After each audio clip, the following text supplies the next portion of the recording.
Interesados que les estuve hablando a inicio de estas presentaciones. Entonces, bueno, vamos a iniciar porque estamos con el doctor ya Vicent Font. Quiero presentar al doctor Vicent, que es mi mentor, mi padre académico, o sea, mi amigo, mi todo. O sea, yo tengo que dar gracias de mi reflexión sobre la práctica, como él dice, mi cambio de mentalidad es gracias al doctor Vicens, que es importante tener un mentor, es lo básico, y les recomiendo que sea desde la maestría hasta el doctorado, los que tienen pensado hacerlo. ¿Por qué es importante? Porque tiene una expertez amplia de todo el campo de investigación, ya tiene una evolución y sería importante para muchos esa parte epistémica, científica, la cual la tiene el doctor Vicent, y por eso lo invité a que nos compartiera la experiencia y más en el tema de que nosotros ya estamos en cierta edad que quisiéramos hacer muchas cosas. El doctor Vicent cumplió todas esas expectativas y es el tercero, si ustedes lo buscan en el tema de citas en investigación, más que ustedes trabajan en la parte de didáctica de la matemática, es la tercera persona mayor citada en esa área. Entonces, la verdad, tenerlo aquí es algo bastante impactante para ustedes, para mí, y recibir toda la explicación y la expertez que él tiene en cuanto a la teoría que él plantea, que ha hecho un enfoque en la reflexión sobre los profesores, es importante. Entonces, sin más, lo dejo al doctor Vicente para que nos platique cómo ha sido la experiencia de él y las oportunidades que podemos tener todos nosotros. Así que les dejo con el doctor Vicente. Muy bien, muchas gracias por la presentación. Después de esta presentación solo puedo decepcionarles. Ya no es posible. Bien, dicho esto, por lo que yo entendí, me invitaron para explicarles un poco la experiencia de cómo se construye un enfoque teórico, ¿no? Entonces, ¿puedo compartir unas diapositivas? Sí, doctor. Bien, entonces voy a hacerles algunos comentarios sobre cómo hemos desarrollado un enfoque teórico en educación matemática o en didáctica de las matemáticas. Tiene varios nombres según los países: educación matemática, didáctica de las matemáticas, matemática educativa, depende, ¿no? Bien, el origen de esta área, la didáctica de las matemáticas, educación matemática, matemática educativa, digamos, inicialmente es un origen para intentar responder a la pregunta ¿cómo enseñar mejor las matemáticas? Esta sería la pregunta como inicial, más naif, de que se intenta responder: ¿cómo enseñar mejor las matemáticas? Y esto es lo que da origen a estos enfoques teóricos sobre didáctica de las matemáticas, educación matemática, matemática educativa. Bien, cuando se formula la pregunta ¿cómo enseñar mejor las matemáticas? Ya parece que esto ya se ve que es una pregunta muy compleja, ¿no? ¿Por qué? Porque por una parte el qué pues son las matemáticas. Si nos ponemos a discutir sobre lo que son las matemáticas veremos que es algo bastante complejo, ¿no? De hecho, en la parte final de la sesión quiero comentar un poco sobre qué son las matemáticas, ¿no? Pero si complicadas son las matemáticas, resulta que se las enseñaremos a sujetos, alumnos, ¿no? Que son aún más complicadas. Las personas seguramente son más complicadas que las matemáticas, ¿no? Porque hay su historia, su autoconcepto, sus motivaciones, etcétera. Pero además, normalmente cuando se habla de educación matemática no se habla de hacer clases particulares a alumnos, que se entiende que son procesos de instrucción que se realizan en instituciones escolares. Y si ustedes tienen un poco de experiencia de una universidad, de un centro escolar, etcétera, verán que son instituciones también de una cierta complejidad. Es decir, enseñamos algo complejo a sujetos complejos en instituciones complejas, ¿no? Tenemos un tema de que responder a la pregunta de cómo enseñar mejor las matemáticas no es una pregunta que tenga fácil respuesta, ya que tenemos toda esta complejidad. Bueno, dicho esto, vamos a, si pensamos un poco el qué, las matemáticas, resulta que, bueno, si empezamos a pensar sobre, tenemos que enseñar matemáticas, pues surge la pregunta, ¿y pero qué tipo de matemáticas tenemos que enseñar?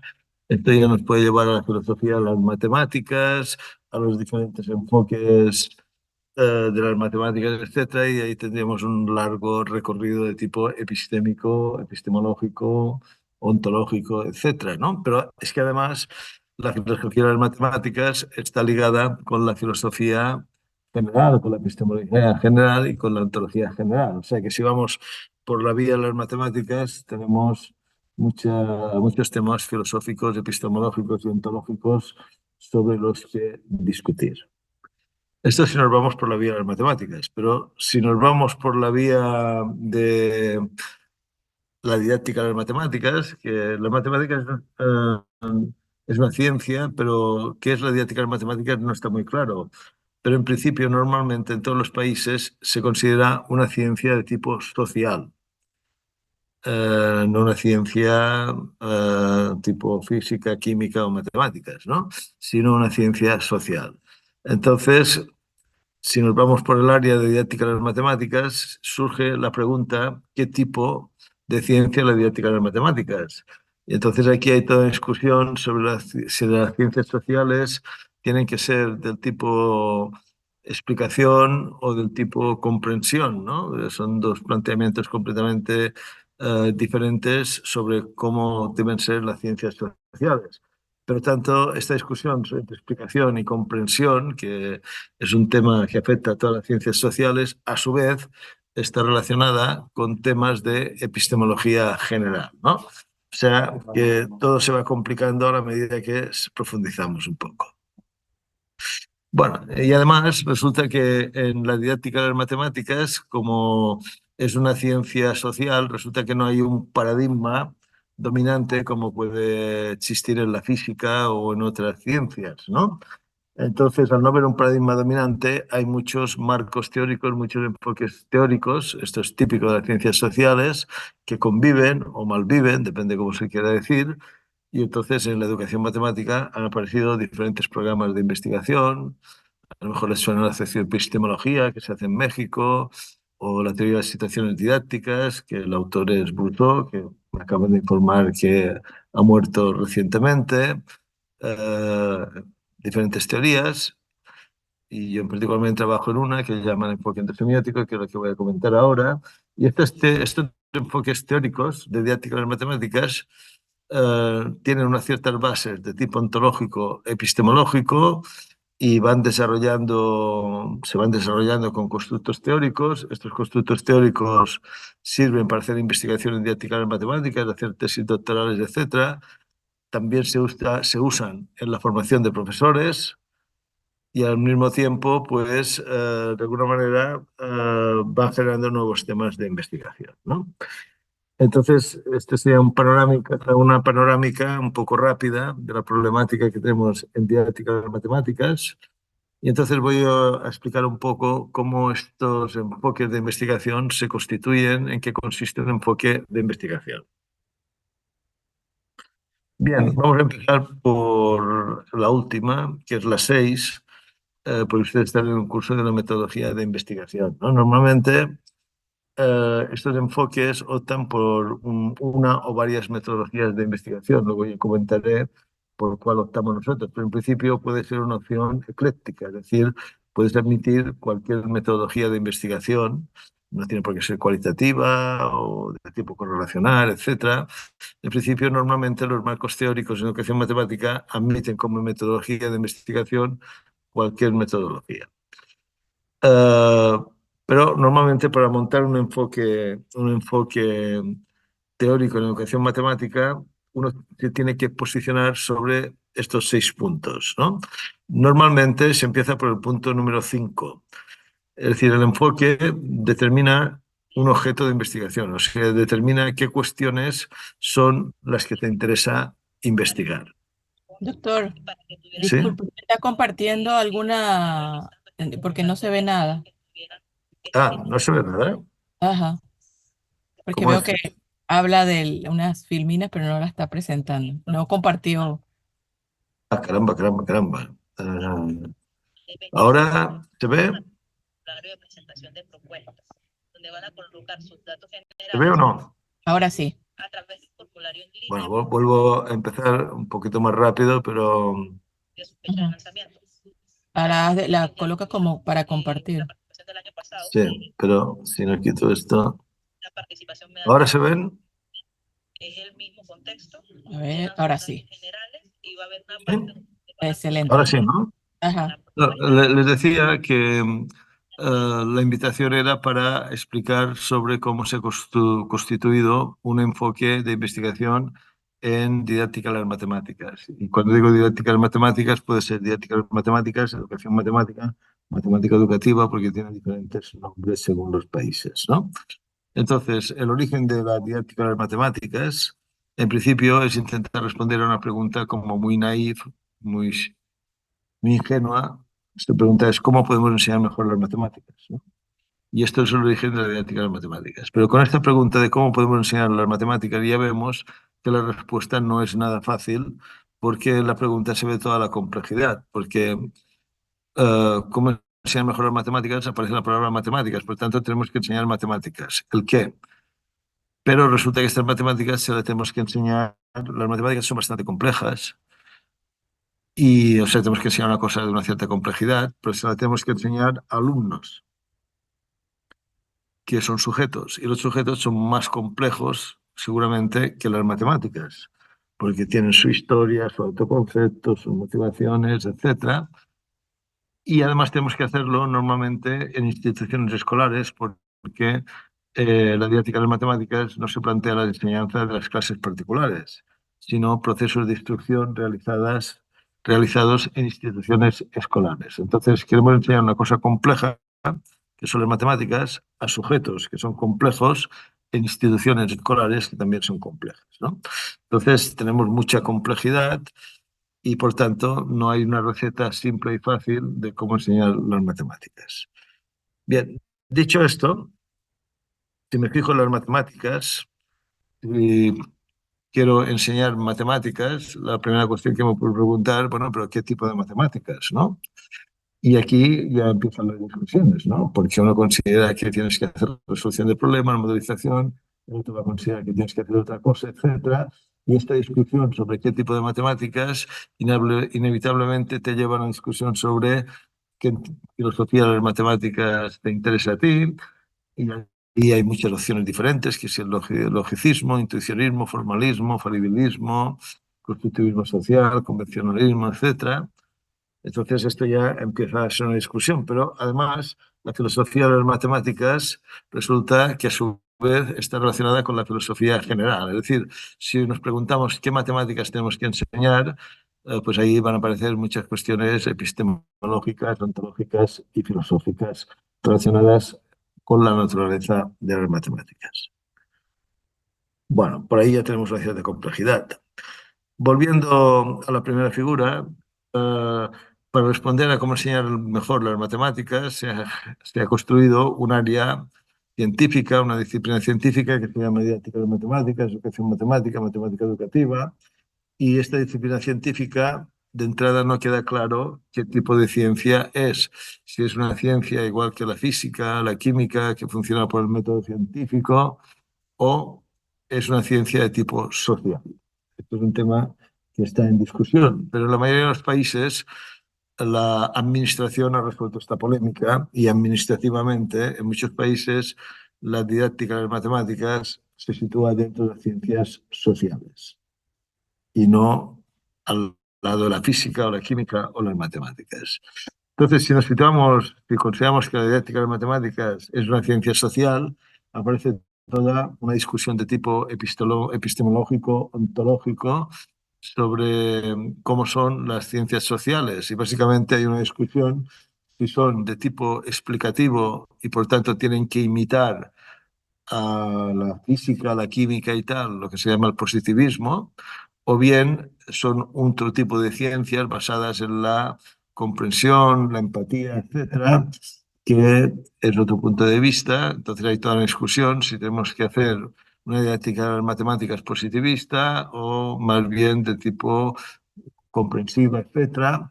Y esta discusión, a su vez, está relacionada con una serie de cuestiones de epistemología y filosofía general, ¿no?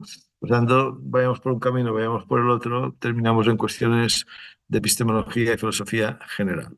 Dentro de la didáctica de las matemáticas, resulta que más bien parece ser que sea una ciencia social que tiene que ver más con la comprensión que con el positivismo, pues resulta que no hay un paradigma dominante. No hay un paradigma dominante, entonces lo que hay es muchos enfoques diferentes que conviven o malviven entre ellos y estos enfoques, pues, digamos, crecen, se desarrollan, algunos desaparecen, etcétera. Entonces, estos enfoques lo que hacen es hacer una propuesta con unas bases de tipo ontológico, epistemológico y con unos constructos, etcétera, y son el marco teórico para realizar investigaciones en didácticas matemáticas. Por tanto, estos diferentes enfoques que hay, por ejemplo, ustedes a lo mejor conocen la socioepistemología, que está en México, comentaba la teoría de las situaciones didácticas de Rousseau, que parece que se ha muerto recientemente, o por ejemplo el enfoque intersemiótico con el que yo trabajo, pues estas son propuestas teóricas, marcos teóricos, que hacen unas opciones epistemológicas y ontológicas de base. Sobre estas opciones construyen una serie de constructos teóricos. Con estos constructos teóricos realizan investigaciones en didáctica de las matemáticas. Estas investigaciones, a su vez, desarrollan el enfoque y al mismo tiempo estos constructos pueden ser usados en la formación de profesores para orientar también la mejora de las ciencias de las matemáticas, ¿no? Bien, entonces yo voy a comentar un poco algunas opciones que hicimos al desarrollar el enfoque ontosemiótico. Bueno, entonces cuando uno quiere desarrollar un enfoque en educación matemática, en didáctica de las matemáticas, tiene que posicionarse de forma explícita o implícita sobre seis aspectos. El primer aspecto tiene que considerar una ontología general, es decir, qué es lo que hay en el mundo y qué es lo que existe en el mundo. Luego, una epistemología general, que es cómo conocemos lo que hay en el mundo y cómo sabemos que las cosas que conocemos de este mundo son verdaderas, ciertas, válidas, etcétera. Luego tienes que optar por una teoría sobre qué son las matemáticas. Luego tienes que optar por una teoría sobre el aprendizaje y la enseñanza en general y en concreto en qué consiste la enseñanza y el aprendizaje de las matemáticas en particular. Luego, a partir de aquí, tienes que plantear unas temáticas, unas preguntas de investigación que son las que puedes responder con tu enfoque. Y por último, tienes que adoptar unos enfoques metodológicos coherentes con los otros 5 puntos anteriores. Esto sería un poco lo que tiene que hacer un enfoque teórico, se tiene que posicionar sobre estos 6 aspectos para constituirse y para poder ser la base de tesis doctorales, etcétera, etcétera, etcétera. No sé si paro aquí, ustedes intervienen o voy siguiendo. No sé si alguien tiene alguna pregunta hasta aquí respecto a la parte que ha presentado el doctor. Pueden escribir por el chat también.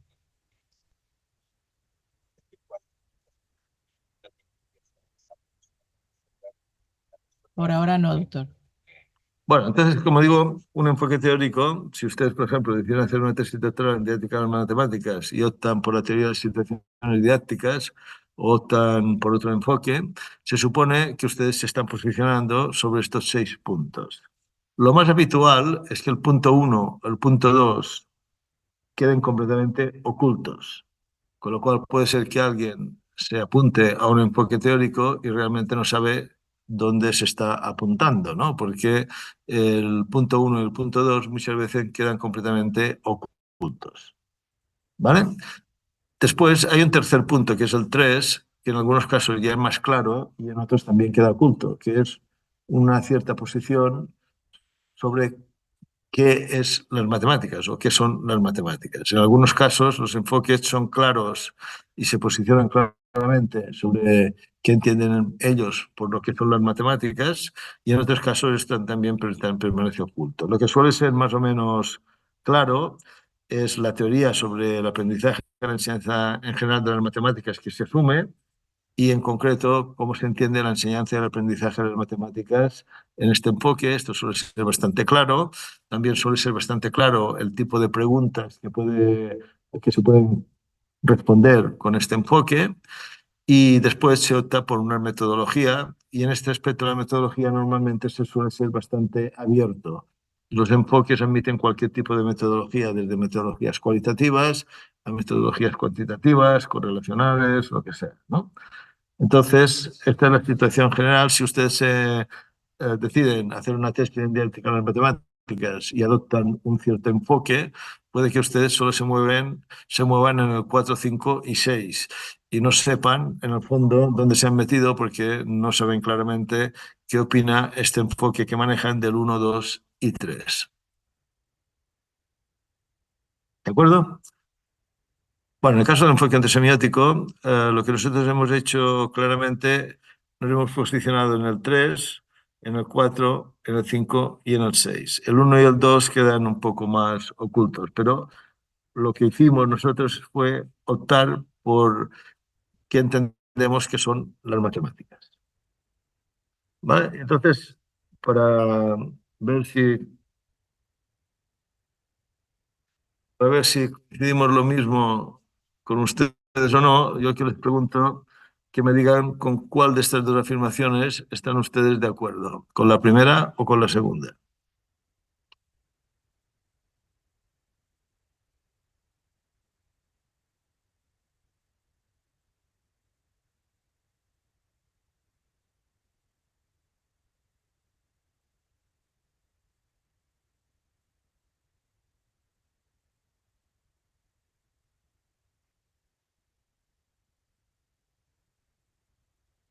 Pueden participar. Eh, Faltan dos. yo Buenos días. pienso que es la primera. Yo me quedo con la primera, pienso yo, No, no, porque todos los participantes tienen que decir o primera o segunda.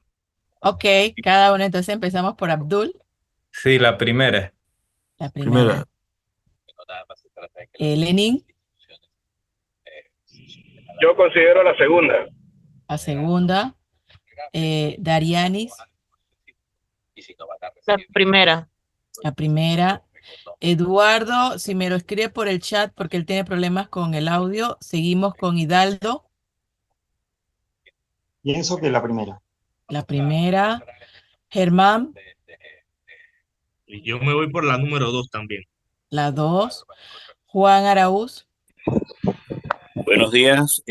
Yo también considero que la primera es la forma como uno se siente cuando está estudiando matemática.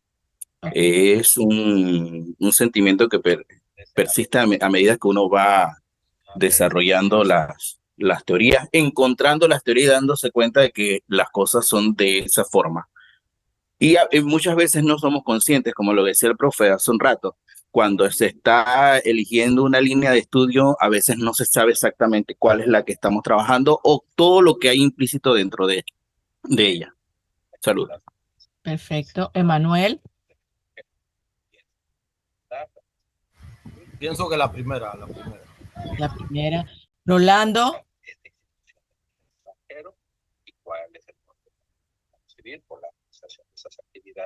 Rolando, ¿me escucha? Jerica, Buenos días, profesora. Yo pienso que la afirmación número 1, la uno. la 1, sí. Perfecto. Tenemos dos de la afirmación 2 y la gran mayoría de la uno.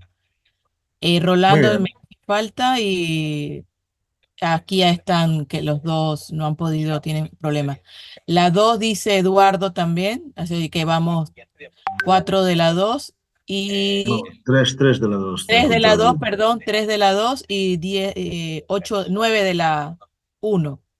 Porque el profesor Edis, no sé si quiere participar, está Edis Flores. Sí, Luisa, estoy aquí presente. Lo que sucede es que acabo de entrar y no sé a qué se refiere el 1 y el 2. No me gustaría opinar.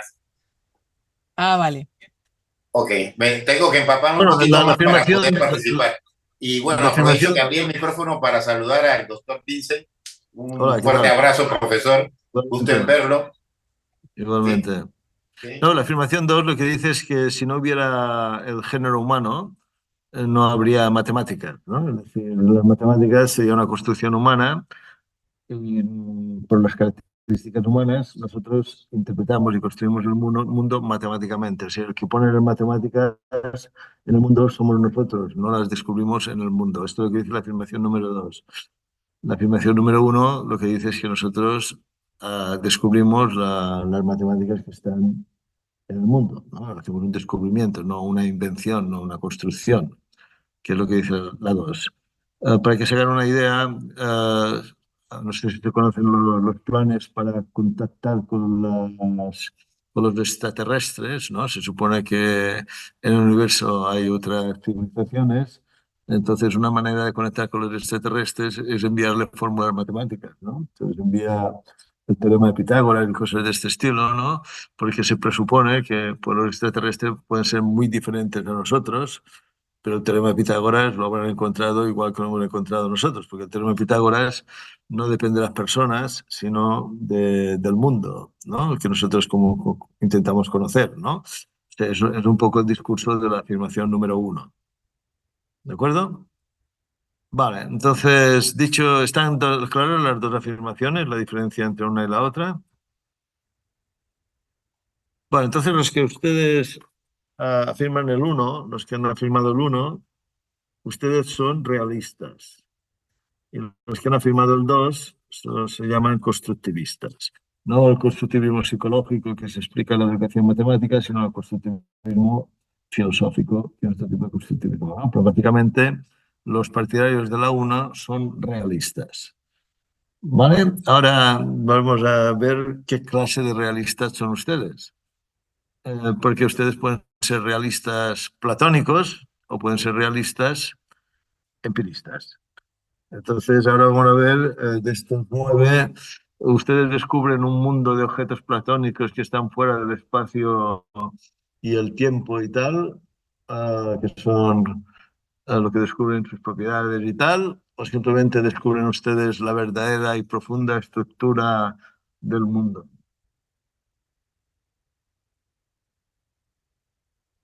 Ahí tendrían que definirse ahora sobre qué tipo de realismo son ustedes.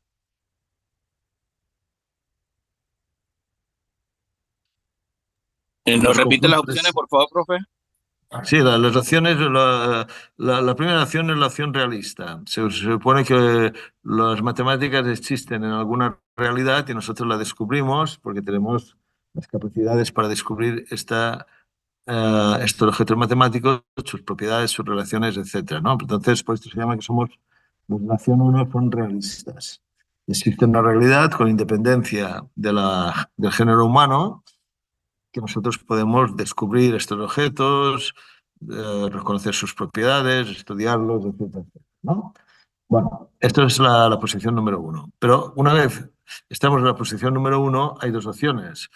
Esta realidad, estos objetos matemáticos que podemos conocer y podemos estudiar y ver sus propiedades, sus relaciones, ¿dónde están? ¿Están en el mundo platónico, están fuera del espacio y el tiempo, son inmutables, etcétera? O lo que estamos haciendo es descubrir la estructura profunda de la realidad, que las matemáticas están en la base profunda de esta realidad, y que es la postura empirista. Buenos días. Yo pienso que, como usted dice, estamos más apegados a la profundidad realista, ¿no? Me quedo con esa parte. Usted es empirista. Ajá. Yo también me anoto en la línea empirista. Creo que la matemática está en esto, se descubre en el comportamiento de los objetos. De hecho, así es que se entendería yo que de esta forma el comportamiento de los objetos y cómo la matemática los relaciona entre sí. Muy bien. ¿Los demás? Yo considero que la opción 2 también. La opción 2 a los empiristas se refiere, ¿no? Estamos en la opción 2 de la 1, ¿no? Yérica Castro, la opción 2 de la 1. O sea, estos son empiristas.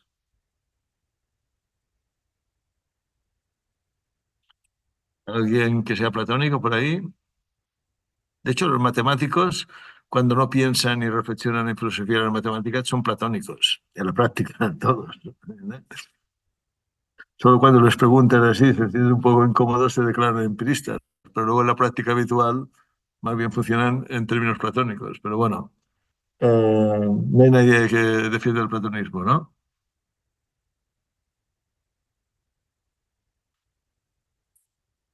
Va, entonces digamos que la mayoría son empiristas, ¿no? Creo que el asunto de ser platónico es que así uno salva cierta responsabilidad, porque como la matemática existe por encima de todos nosotros, entonces ya no hay mucho que hacer, solamente estudiarla y desarrollarla y buscarla, porque como son entes fuera de la naturaleza, entes fuera de No, pero este de discurso no es reglas. empirista, porque los empiristas dicen que son entes que están en la naturaleza, ¿no? Ajá, exacto. En cambio, el platónico diría que están, no se sabe dónde, en un espacio, fuera del espacio temporal, ¿no? No se Eh, sabe.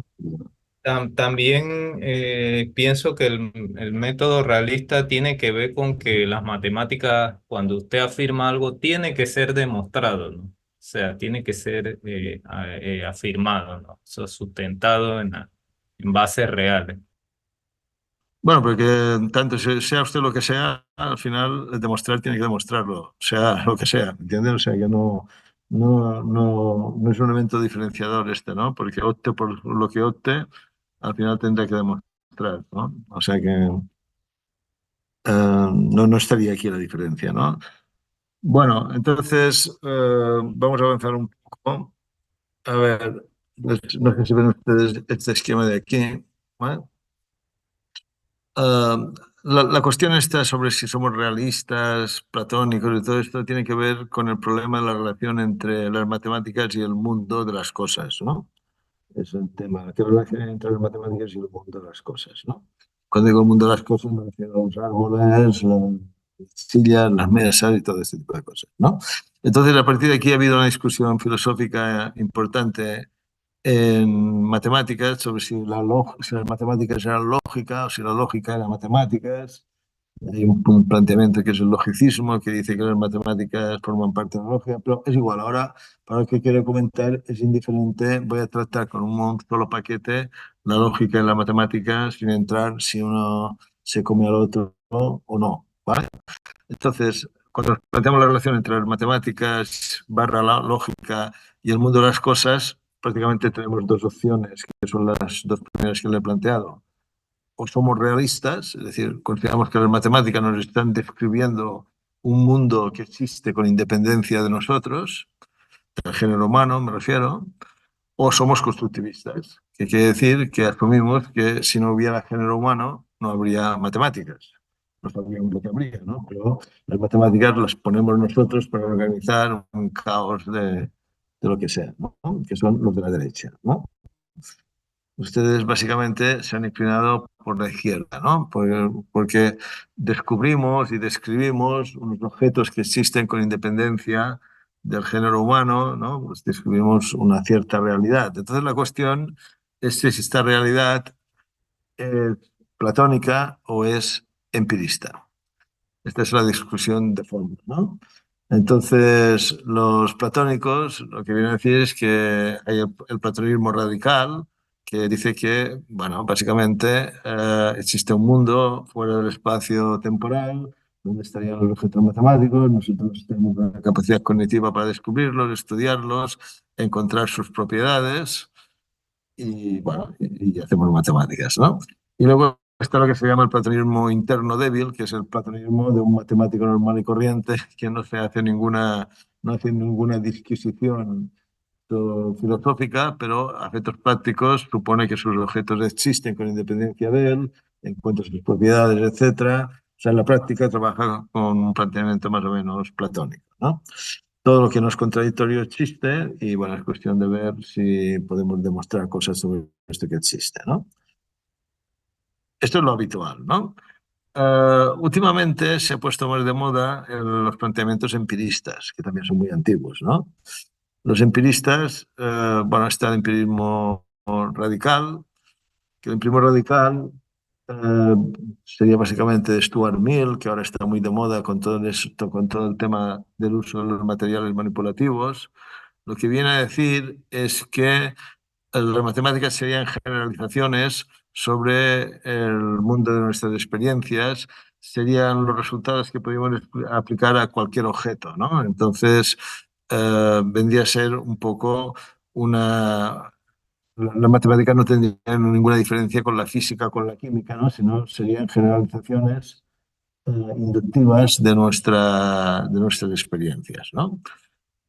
Este era un poco el posicionamiento del empirismo radical. Y hoy en día este empirismo radical que empezó con Stuart Mill se ha vuelto a poner de moda y entonces el empirismo radical dice que así como nosotros vemos, no sé si lo ven ustedes aquí, yo pongo, no, no se ve bien, un bolígrafo y un lápiz, ¿no?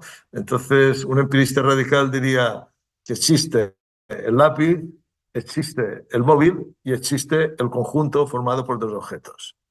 Que el conjunto formado por dos objetos no es algo que ponga yo mentalmente que haga la agrupación mental, sino que el conjunto 2 existe de la misma manera que existe el móvil, ¿no?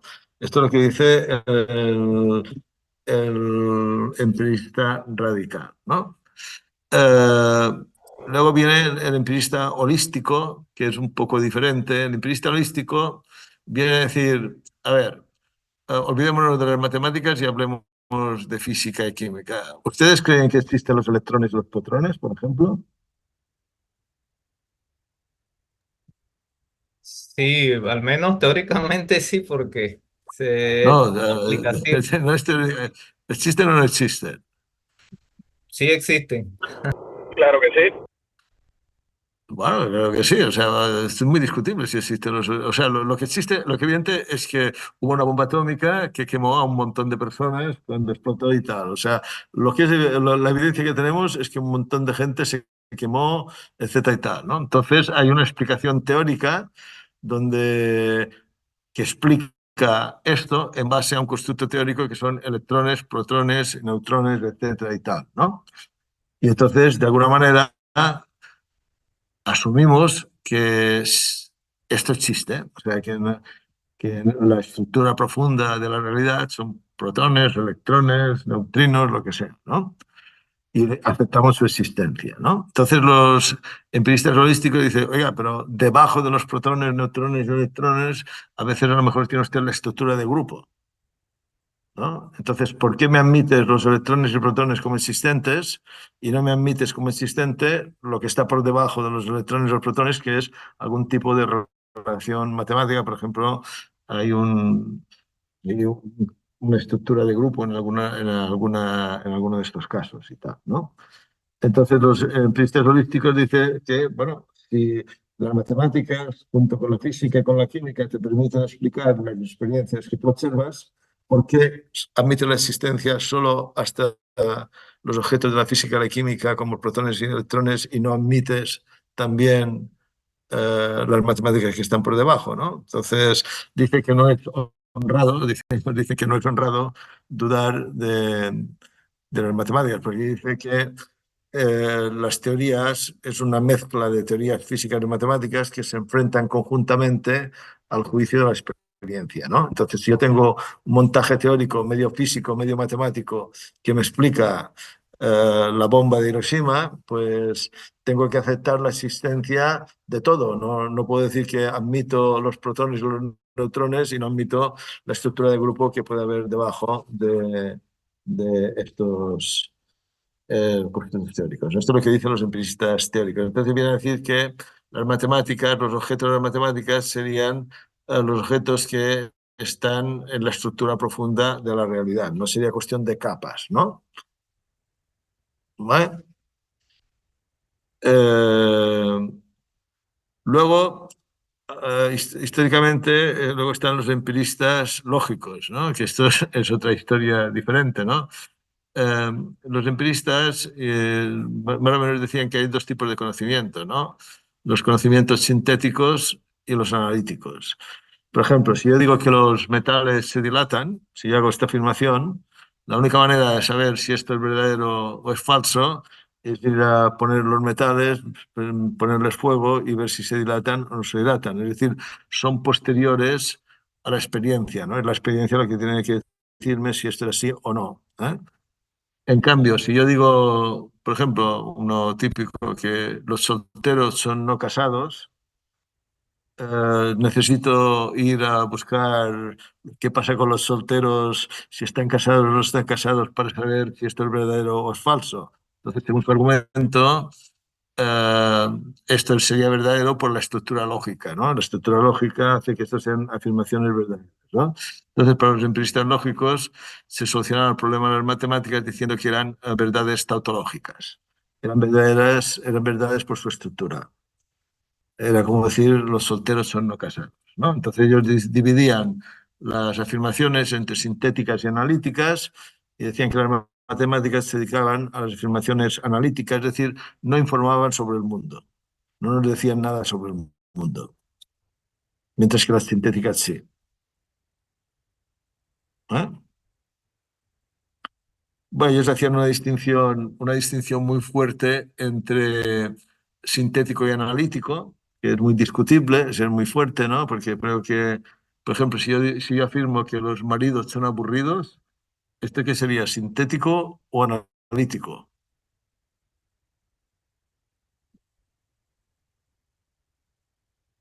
Pregunto, ¿sería sintético o analítico?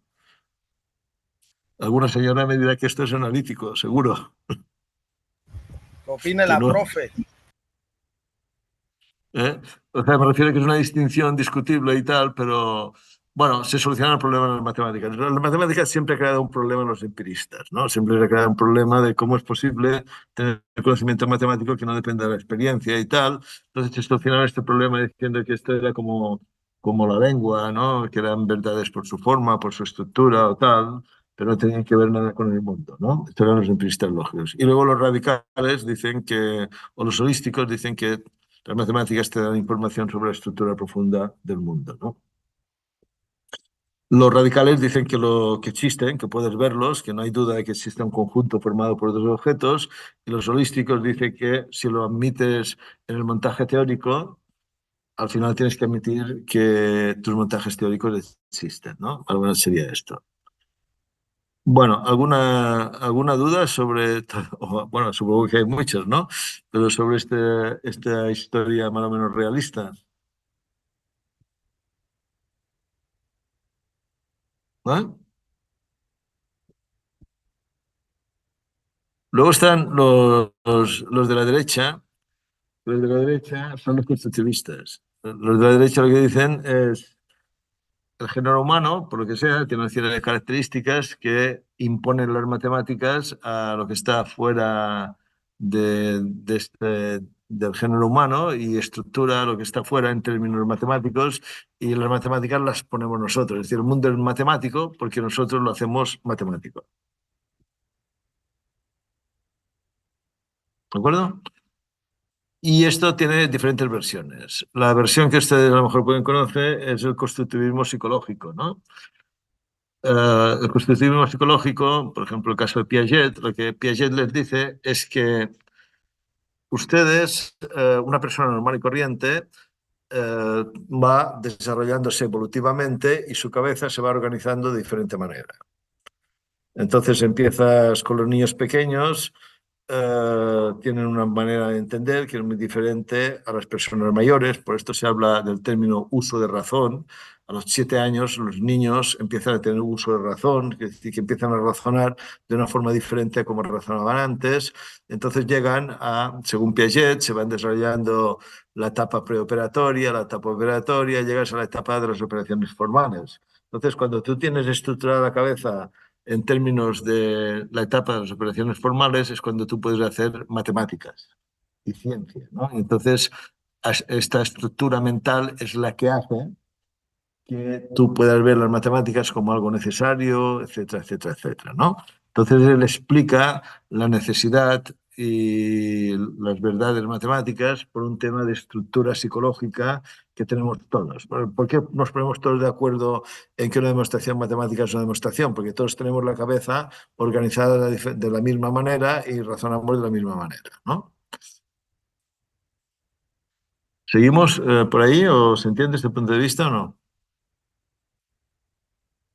Sí se entiende, pero Bueno, últimamente, esto es Piaget, básicamente es Piaget, pero ahora ha salido otra versión que es un poco, diría que casi más sugestiva, que es lo que se llama el embodiment. No sé si lo han conocido ustedes, o la encarnación. O sea, lo que viene a decir es que las matemáticas es el resultado del cuerpo humano, básicamente. Es decir, nosotros somos humanos, tenemos un cuerpo y entonces desde muy pequeños generamos unos esquemas cognitivos básicos, muy básicos, y todos generamos los mismos esquemas y entonces lo que hacemos es proyectar metafóricamente estos esquemas básicos carnales a cuestiones abstractas y entonces las matemáticas no es más que una proyección metafórica de unos esquemas muy básicos que tenemos todos los humanos, ¿no?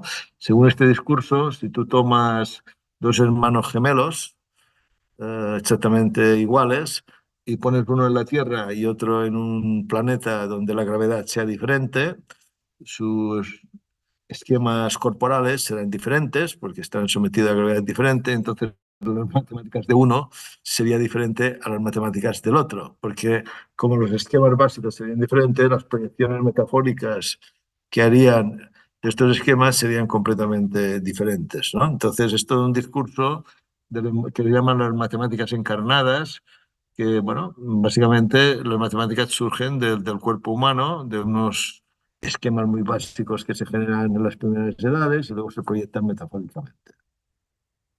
Por ejemplo, toda la teoría de conjuntos no sería más que una proyección metafórica del esquema básico contenedor-contenido, ¿no? Nosotros nos pasamos la vida o contenemos o estamos contenidos. ¿No? Esta es nuestra experiencia habitual, ¿no? Entonces, por ejemplo, todos están ahora contenidos en una habitación que los contiene, entonces ustedes desde muy pequeños o están contenidos o contienen, ¿no? Si han visto ustedes la típica foto del niño pequeño de, pongamos, 8 meses que está en su cuna, que tiene un chupete, entonces él contiene el chupete, pero está contenido en la cuna con 4 barras para que no caiga, ¿no?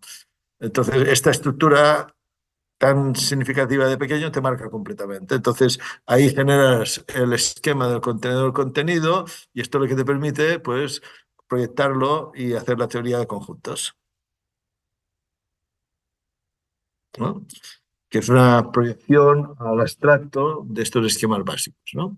Bueno, por ahí hay todo un discurso muy interesante, todo esto de las matemáticas encarnadas, el embodiment, que viene a sustituir la teoría de Piaget. Entonces, Piaget habla de unas estructuras mentales y ellos dicen que es los esquemas cognitivos básicos, los esquemas de imágenes que llaman, y la proyección metafórica de estos esquemas, ¿no? Esto es el constructivismo psicológico, ¿no? Luego viene, no sé si le estoy aburriendo con esta panorámica o no, porque es muy superficial todo lo que digo, ¿no? Luego viene el constructivismo filosófico. El constructivismo filosófico es bastante diferente del constructivismo psicológico. Entonces, lo que el constructivismo filosófico hay dos versiones, una que es el convencionalismo y la otra el intuicionismo, ¿no? El convencionalismo dice que, bueno, las verdades matemáticas no son más que convenciones que resultan útiles y cómodas. Entonces, bueno, tomamos una serie de axiomas simplemente por comodidad y nos ponemos de acuerdo en que son válidos y hacemos todo un montaje sobre esto y las matemáticas no son más que convenciones, ¿no? Esto es un poco el discurso que pueden encontrar ustedes en las matemáticas hoy en día, ¿no? Porque eh, si ustedes preguntan qué es una verdad matemática hoy en día, no se sabe muy bien qué es. De entrada no puedo hablar de verdad matemática, tengo que hablar de matemáticas válidas, no de matemáticas verdaderas, ¿no? Porque históricamente se suponía en la época de Euclides que había unos axiomas intuitivos que todos podíamos entender estos axiomas y en base a unos axiomas que eran indiscutibles, luego hacíamos demostraciones matemáticas y la verdad de las demostraciones se derivaban de la verdad de los axiomas que eran verdaderos para todo el mundo, ¿no? Luego viene toda la crisis de fundamento de las matemáticas y tal, y al final terminamos con unos axiomas en la teoría de conjuntos que son muy discutibles y al final los tomamos como verdaderos, más que como verdaderos, los tomamos como válidos por convención, por comodidad, ¿no? Y entonces todo lo que se deriva de estos axiomas considerados válidos, que en contradicción, etcétera, se considera que es un resultado matemático válido. O sea, hemos pasado de la verdad a la validez, ¿no? Es un poco el discurso convencionalista, es el que más se maneja, ¿no? Y hay varias versiones del convencionalismo, ¿no? Bueno, entonces yo particularmente estaría en este convencionalismo de Wittgenstein, ¿no? Pero, bueno, otros pueden estar, el formalismo típico de las matemáticas sería otro tipo de convencionalismo. Y luego hay otro tipo de constructivismo filosófico, que en lugar de decir que es una construcción convencional, es el intuicionismo, ¿no? El intuicionismo viene de Kant.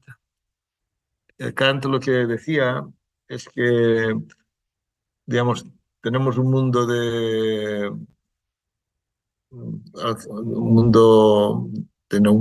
noumenos, que decía él, que no sabemos exactamente qué es lo que hay, ¿no? Pero nosotros lo convertimos en fenómenos básicamente porque nosotros ponemos el espacio y el tiempo. O sea, nosotros estructuramos un mundo numérico completamente desorganizado porque nosotros ponemos el espacio y el tiempo. Es decir, el espacio y el tiempo lo ponen las personas, ¿no? Y esto fue una teoría muy importante y tuvo mucho predicamento hasta que llegó las matemáticas no euclídeas y el problema con el axioma de las paralelas, etcétera, que desmontó esta idea de que el espacio lo ponen las personas, ¿no? Entonces quedó solo la aritmética, ¿no? Entonces los intuicionistas que siguen a Kant dicen que hay unas ciertas verdades por intuición que están básicamente relacionadas con la construcción del número y sobre la construcción del número, que esto lo sabemos por intuición finitista. A partir de aquí puedes montar todas las matemáticas constructivistas, no admiten una reducción al absurdo, una demostración por reducción al absurdo, no la admiten, tiene que ser una construcción, o sea, solo admiten lo que se puede construir, ¿no?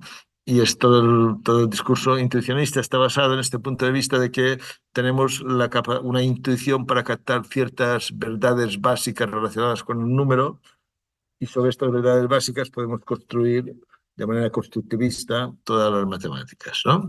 Bueno, por ahí está el intuicionismo y luego hay otros tipos de constructivismo, etcétera, y tal, ¿no? Entonces, volviendo al enfoque con el que yo trabajo, de toda esta variedad, nosotros iríamos hacia la derecha, hacia el constructivismo, hasta el constructivismo filosófico, hacia el convencionalismo y hacia Wittgenstein, ¿no? Y el problema es que, como decía, hay otros enfoques que ustedes pueden entrar y no se sabe dónde están en este panorama. Yo no sé si quieren hacer alguna pregunta sobre esto, pero no pensaba explicar mucho más que todo esto, ¿no? No sé. Bueno, profe, no sé si me escucha. Sí, Sí, ahí yo tomé la opción 2 porque considero que las personas son capaces de construir su aprendizaje. Es mejor permitirle que ella lo construya para que el aprendizaje sea significativo de por vida, porque de nada vale darle todo hecho si dependería del sujeto si aprende o no. Mejor es hacer que él lo construya, al igual que con los estudiantes en nuestra labor docente. Si ya hay mucha sí, pero matemática esto sería un constructivismo de tipo psicológico, de aprendizaje, de que conviene que el alumno sea activo en su construcción y tal, pero no es el constructivismo que estamos hablando de qué son las matemáticas, ¿no? Esto tiene que ver, es un constructivismo relacionado a cómo se aprenden las matemáticas, ¿no? Que conviene que el alumno sea activo, etcétera, etcétera, ¿no? Pero yo estaba planteando si las matemáticas son una construcción humana, no si se aprende de manera constructivista, sino son una construcción humana que no existe en la realidad. O sea, el término constructivismo se utiliza de muchas maneras diferentes, ¿no? Y usted me está comentando un aprendizaje constructivista basado en la acción del alumno, pero no sería exactamente lo que estamos hablando aquí. Pues tú puedes ser realista y optar por una opción constructivista en el aprendizaje de las matemáticas.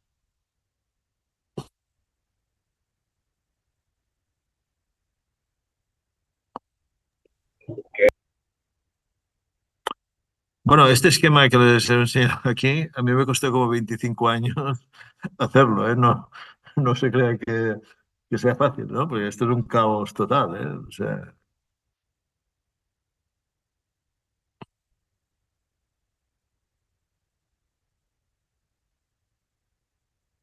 no sé si les podemos hacer una cosa más, a ver si lo tengo por aquí. Déjenme un momento.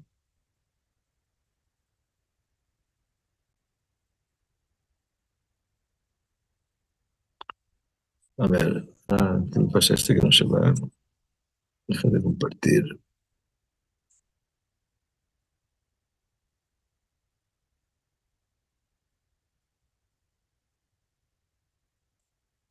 Bueno, a ver, solo un momentito. Voy a ver si les puedo encontrar otra cosa que pueda ser interesante.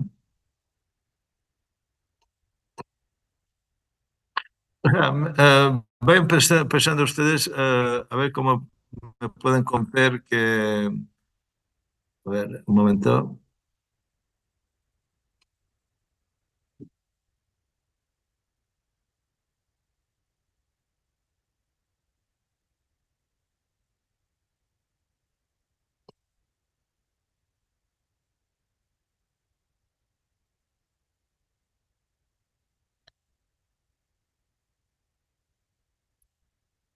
A ver, voy a compartir otra vez la pantalla. A ver si ustedes me pueden convencer a mí, que no soy fácil de convencer. A ver si ustedes me pueden convencer que 14 más 27 es igual a 41.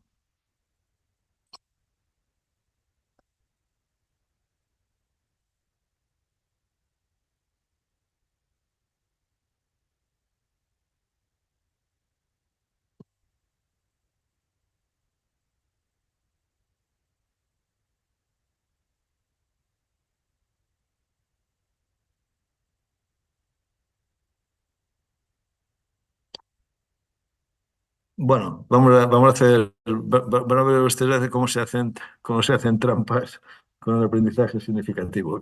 ¿Cómo lo haría yo? Imagino que quiero convencer a mis alumnos de primaria de que 14 más 27 es igual a 41, ¿no? Entonces lo que se hace normalmente, se sugiere Bueno, hacer... ¿Sí? ahí, bueno, tendríamos que trabajarlo con unidades y decenas. ¿Cuántas unidades hay si las agrupamos? Sí, sí, sí. Teniendo en cuenta que 10 unidades hacen una decena. Entonces, Exacto. si sumo 7 y 4 unidades, tendría 11 unidades. Así que yo puedo transformar 10 unidades en una decena. Así que tendría una decena y una unidad. Esa Bueno, decena pasaría. a mí no me termina de convencer mucho esto. No, pero es que tenemos que partir de algo. No, Y usted me las está reglas explicando cuáles son las reglas de las reglas. existencial, pero a los alumnos le hacen lo que usted dice, pero le hacen algo más.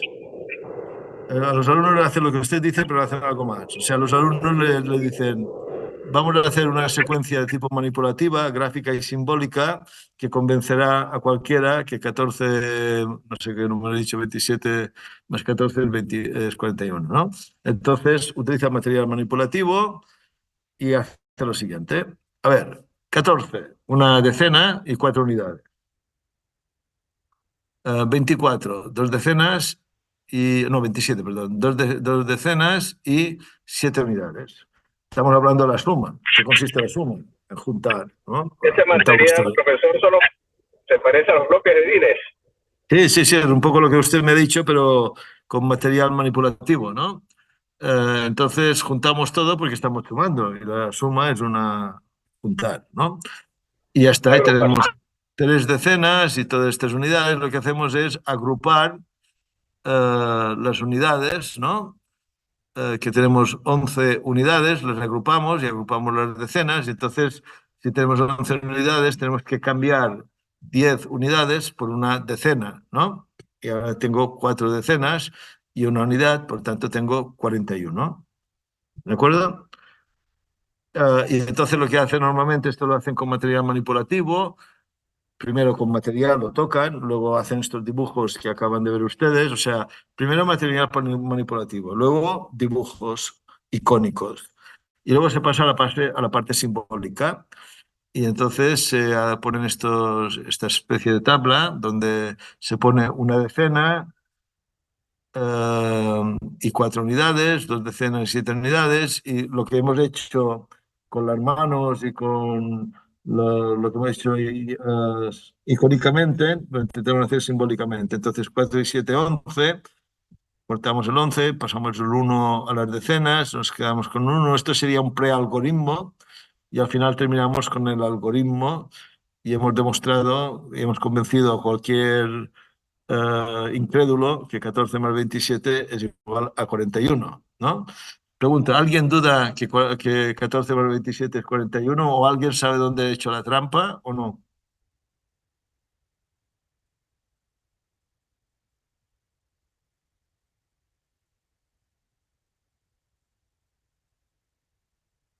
Bueno, la trampa es muy simple. Yo no he demostrado que 14 más 27 sea 41. Yo lo que he demostrado o justificado, lo que ustedes quieran, es que 14 cubos más 27 cubos son 41 cubos. Esto es lo que yo he hecho. Y luego, hábilmente, he dejado de hablar de cubos como si fuesen ya cualquier objeto.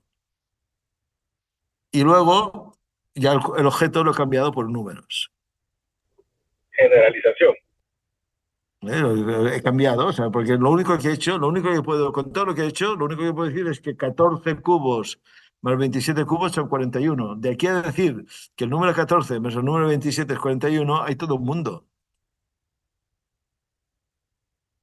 ¿Eh? Profesor, Hidalgo quiere No, porque aportar. imagínese que en lugar de 14 cubos y 27 cubos, fuesen 14 gotas y 27 gotas. ¿Qué tendría? Una supergota. No tendría 41 gotas, tendría una supergota, ¿no? Entonces, claro, bueno, eso sería sentido, ¿no?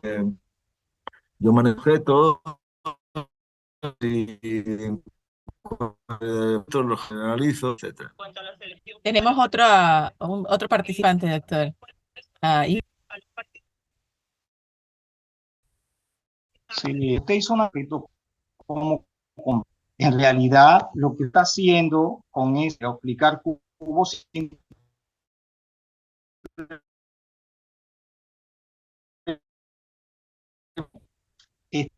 físico puramente conjuntos a eso. Eso es- Estoy completamente colocado. Usted, Perdón. en la primera pregunta, he preguntado si estás o constructivista, ¿dónde se ha colocado usted en la primera?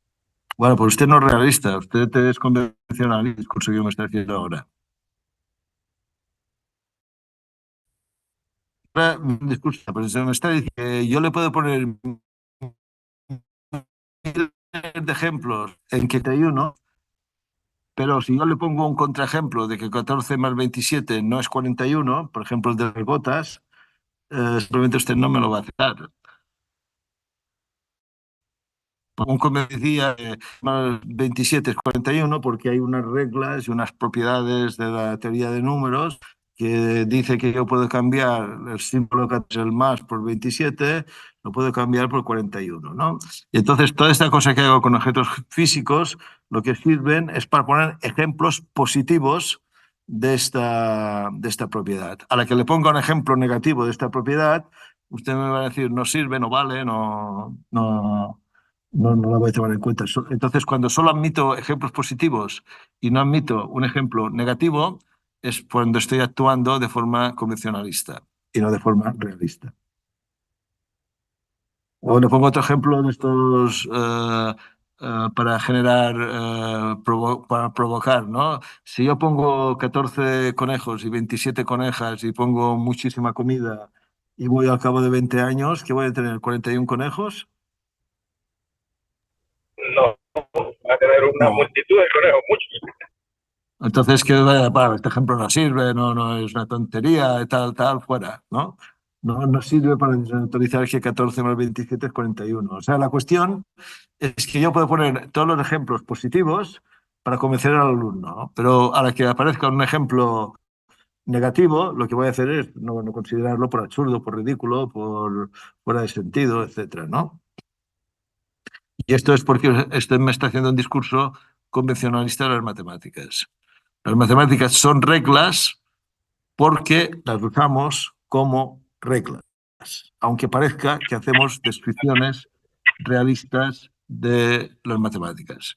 Cuando digo que son reglas...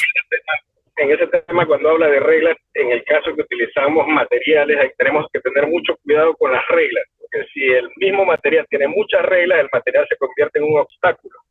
Y también hay que procurar que todos cuenten con material, que todos tengan, porque si el maestro lo tiene, los niños por curiosidad no van a prestar atención a las indicaciones porque van a querer saber eso qué es. También debemos tener mucho cuidado que a la hora de implementar los materiales didácticos sea preciso y conciso y con un objetivo específico de un concepto matemático en este caso, pero es necesario. En el caso de los estudiantes de grados bajos, antes de llegar a la abstracción. Sí, pero volvemos a lo mismo. Usted me hace un discurso de aprendizaje, de cómo enseñar a los alumnos y tal, y yo estoy haciendo aquí un discurso más bien filosófico, ¿no? No es exactamente el mismo tipo de discurso, ¿no? Yo lo que estoy diciendo es que, de alguna manera,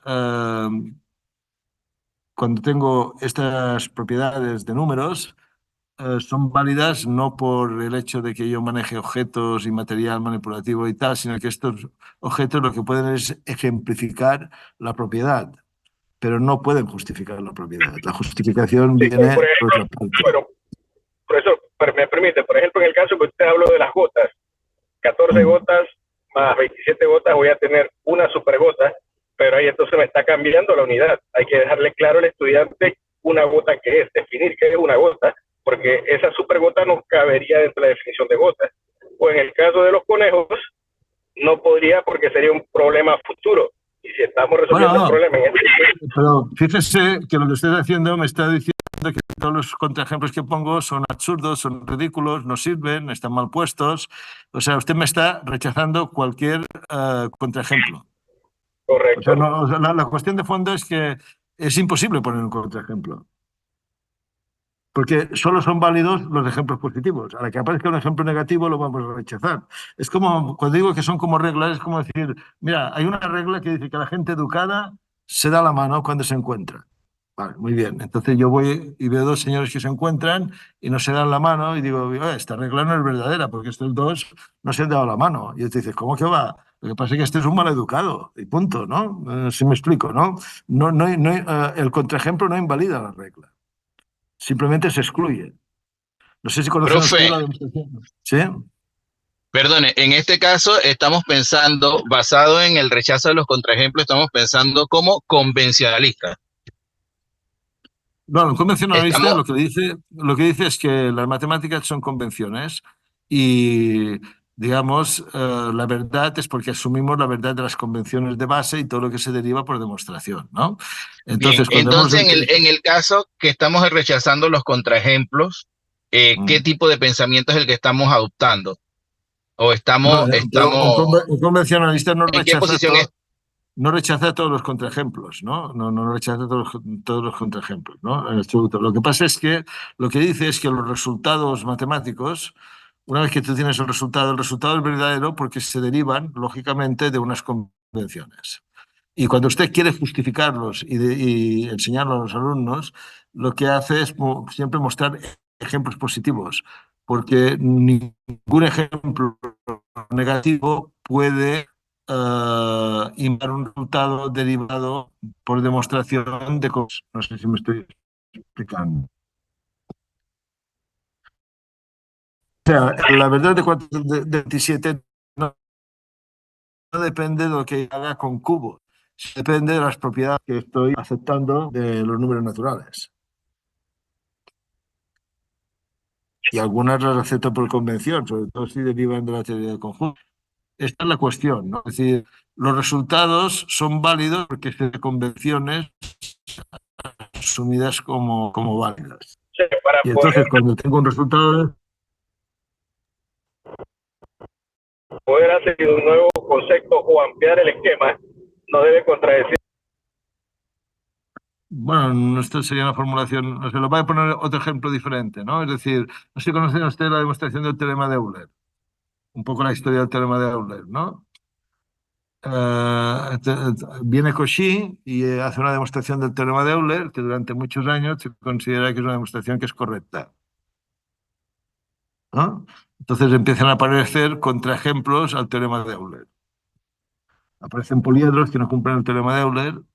Entonces la historia lo que demuestra es que en lugar de decir, bueno, pues los poliedros no cumplen el teorema de Euler, lo que hacen los matemáticos es decir, oiga, este ejemplo no es un poliedro. Lo que hacen es redefinir la definición de poliedro en lugar de aceptar los contraejemplos. Pero esto ya sería meternos en la historia de las matemáticas. Yo lo único que le digo es que, según el convencionalismo, tenemos unas convenciones de base que aceptamos porque no son útiles y todo lo que se derive por demostración de estas convenciones lo damos por válido. Cuando tenemos un resultado conseguido de esta manera, yo no puedo, digamos, poner ejemplos positivos de que este resultado se cumple, todos los que usted quiera, pero no puedo poner ningún ejemplo que contradiga esto, porque no es admisible la contradicción, porque está derivado de unos resultados convencionales y de demostración.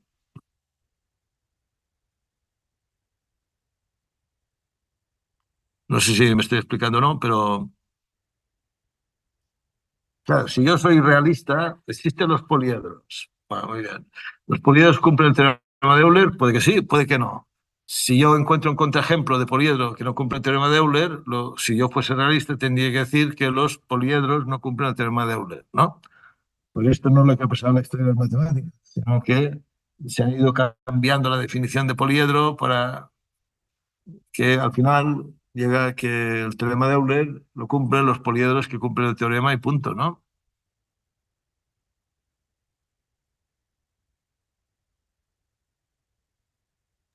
Sí, Bueno, pero yo tendré que dejar. en matemática demostrar por contraejemplo es muy difícil. O sea, no es difícil, es como soleto, buscar y buscar, buscar hasta encontrar. Mejor es generalizar. Bien. Pero se admiten en matemáticas, en unas matemáticas convencionalistas también se admiten contraejemplos, ¿eh? No, pero lo que digo es que una vez que usted ha demostrado la validez y quiere justificar la validez a sus alumnos, le puede poner todos los ejemplos positivos que quiera, pero no negativos. O si pone alguno negativo, no va a servir como contraejemplo. Va a ser una tontería, una cosa ridícula, etcétera, etcétera.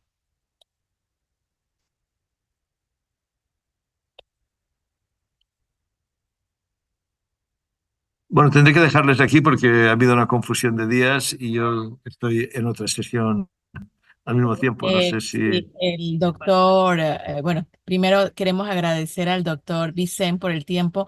Ahora mismo también está una actividad en la universidad, él está en Barcelona y bueno, tuvimos la oportunidad de compartir con él esta experiencia de reflexión con conceptos importantes de la matemática. Y bueno, yo quisiera ampliar, doctor, entonces Galileo Galilei con lo que dijo de que las matemáticas son el lenguaje en el que Dios ha creado el universo, ¿qué sería él? Bueno, él no llega a ser un empirista. Los empiristas dicen algo más. Dicen que es el lenguaje de la ciencia y que además los objetos de este lenguaje realmente existen. Galileo no llegó a decir tanto, que yo sepa, ¿no?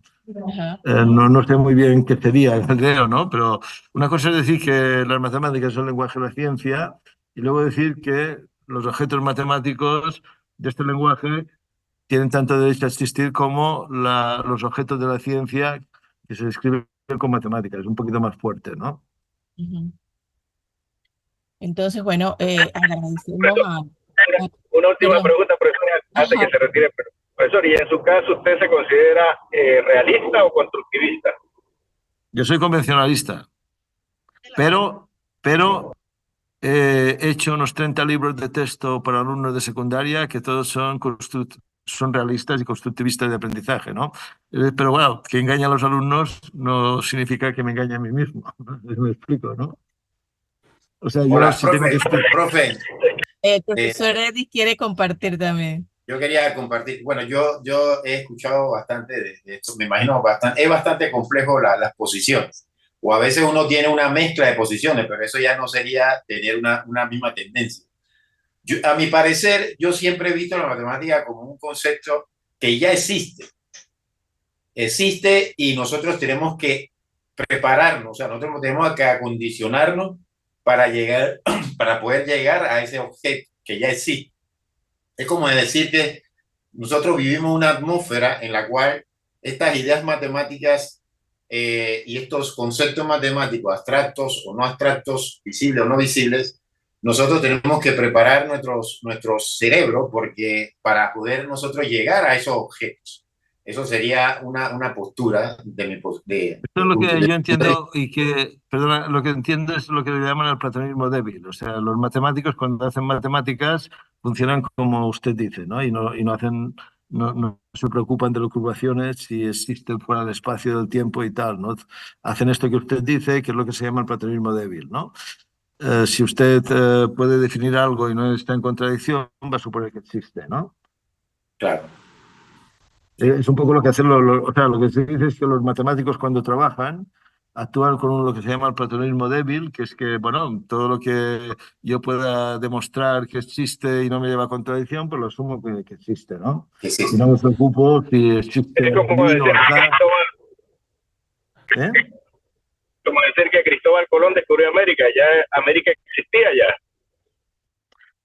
Sí, sí, sí, pero no es exactamente lo mismo, ¿no? Es decir, digamos, a usted ya le es igual si estaba América o no estaba. Digamos, un matemático no llega a preocuparse, ¿no? Es decir, va trabajando y supone que el objeto matemático existe, lo define, etcétera, etcétera, pero mientras no llegue a contradicción no hay problema.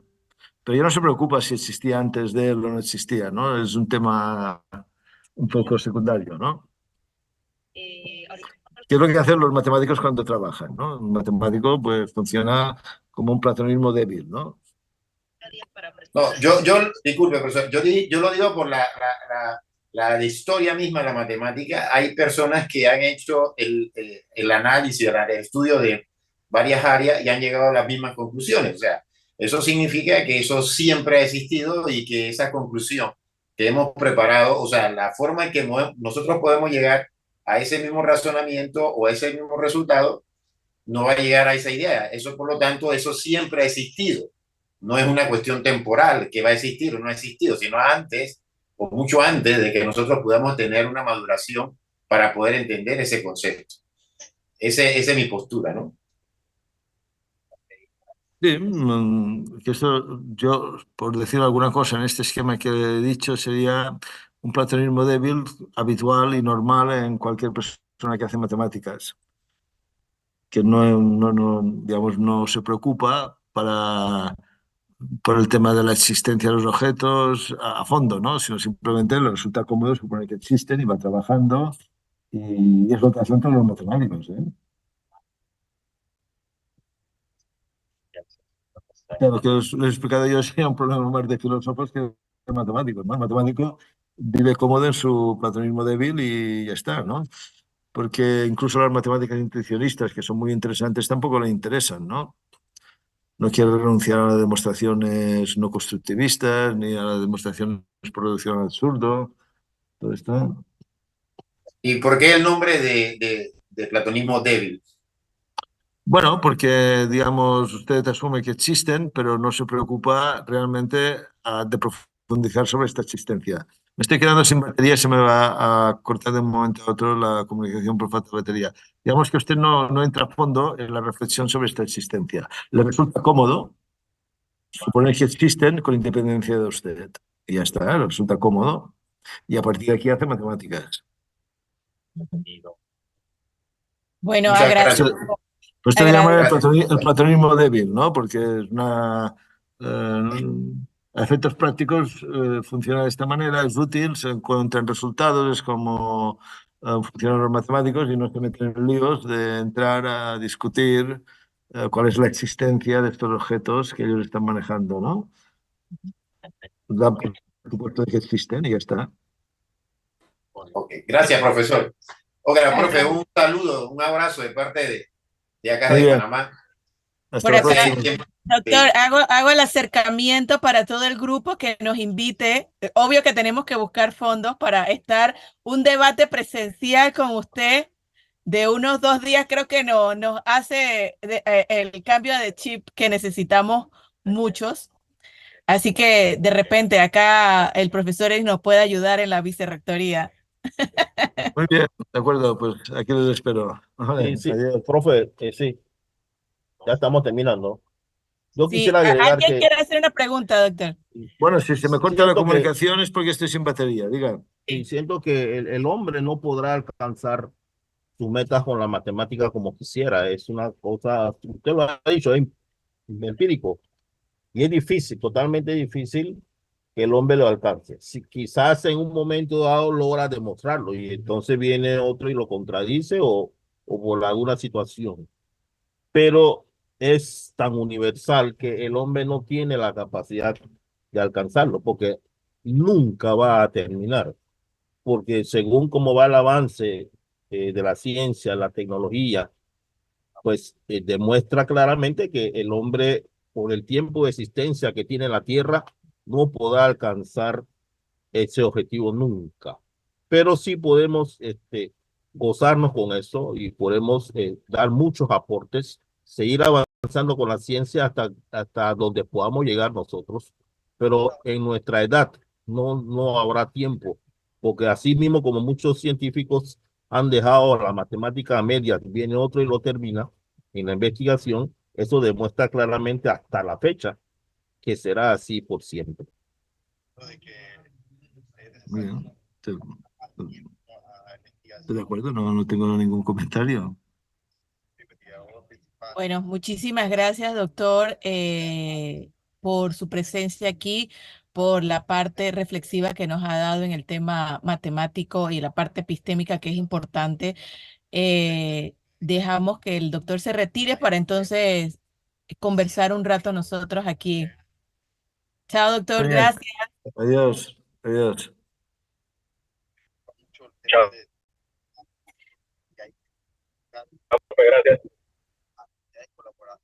Bueno, luego de haber tenido a los dos epistémicos, al doctor Carlos Rondero y al doctor Vicente Font, ven una abismal diferencia. Uno que, bueno, el doctor Rondero ha sido estudiante de trabajos y proyectos con el doctor Vicente. El doctor Vicente tiene mayor experiencia y ven los dos tipos de reflexión y la expertez que tiene el doctor en cuanto a cada una de las teorías. Como él dice, él es matemático puro, pero nos fuimos a lo impuro, o sea, a la matemática educativa, a didáctica de la matemática, y son dos perspectivas diferentes. Ese era el punto donde yo quería llegar, porque el concepto epistémico, que es parte de la maestría que había que desarrollar, es importante para clarificar algunos conceptos que quieran partir. Tuvimos la oportunidad de tener al doctor